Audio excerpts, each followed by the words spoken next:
Hello, friends. We are all still reeling from the horrific atrocities that Hamas perpetrated on Israel beginning last Saturday.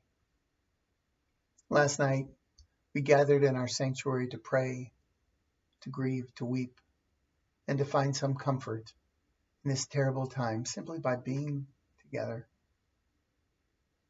After the vigil, I was speaking to some of our members, and Kathy Blyer said that she remembered that after 9/11, when we had no place to go, no place to gather, no place to be together. It was just another poignant reminder of the value of having our own synagogue home. For me personally, 2 days after not knowing if my own family was safe, I finally received word that in fact, one of my sisters-in-law had traveled to Budapest with a daughter and 3 grandchildren. Well, I was deeply relieved to hear that they were safe. My heart wrenched knowing that so many families did not get this kind of news. I know people whose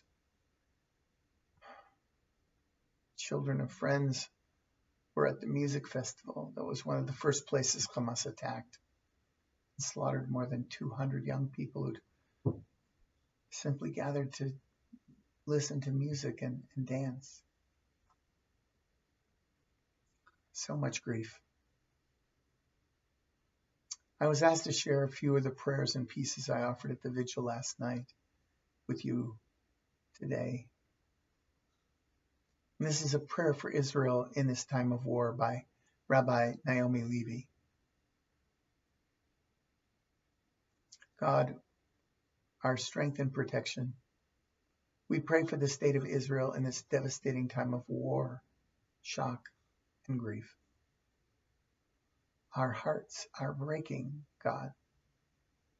We pray for the lives of the innocent civilians who have been heartlessly kidnapped by Hamas. Bring them home. Watch over them, God. We pray for the lives of the soldiers who've been taken captive. We pray for their safe return. Shelter them, God. We pray for the souls of the innocent victims who were brutally slaughtered. Send comfort and strength, God, to the grieving. Send healing to the injured and strength and wisdom to their doctors and nurses. We pray for our brothers and sisters in Israel in this time of tragedy and crisis. Watch over Israel, God. Spread their shelter of peace over the land and over all of our brothers and sisters who live there. Shine your light upon Israel's leaders, officers, and advisors. Help them overcome all divisiveness and to act with clarity and determination. Protect the men and women who defend Israel. Let them be safe. And may they be victorious over the Hamas terrorists who attacked our people. Watch over them, God. Hear their prayers. Bring peace, God. Let it rain down from the heavens like a mighty storm. Let it wash away all hatred and bloodshed. Peace, God, please, God.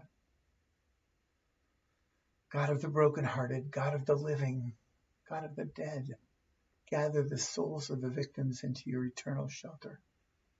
Let them find peace in your presence, God. Their lives have ended, but their lights can never be extinguished. May they shine on us always and illuminate our way. Amen.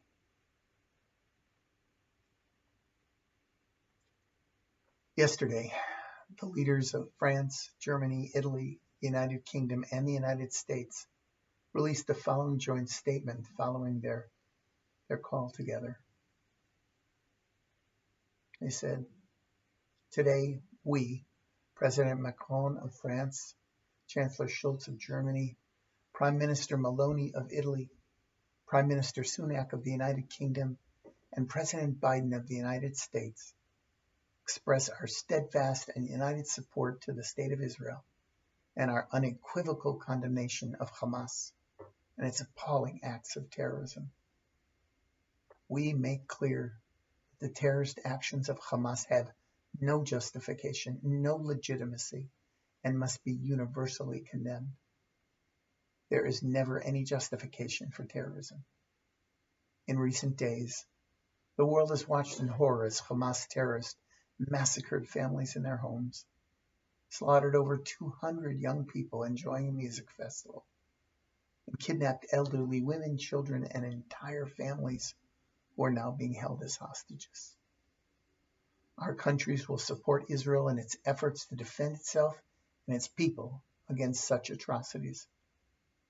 We further emphasize that this is not a moment for any party hostile to Israel to exploit these attacks to seek advantage. All of us recognize the legitimate aspirations of the Palestinian people and support equal measures of justice and freedom for Israelis and Palestinians alike. But make no mistake, Hamas does not represent those aspirations, and it offers nothing for the Palestinian people other than more terror and bloodshed.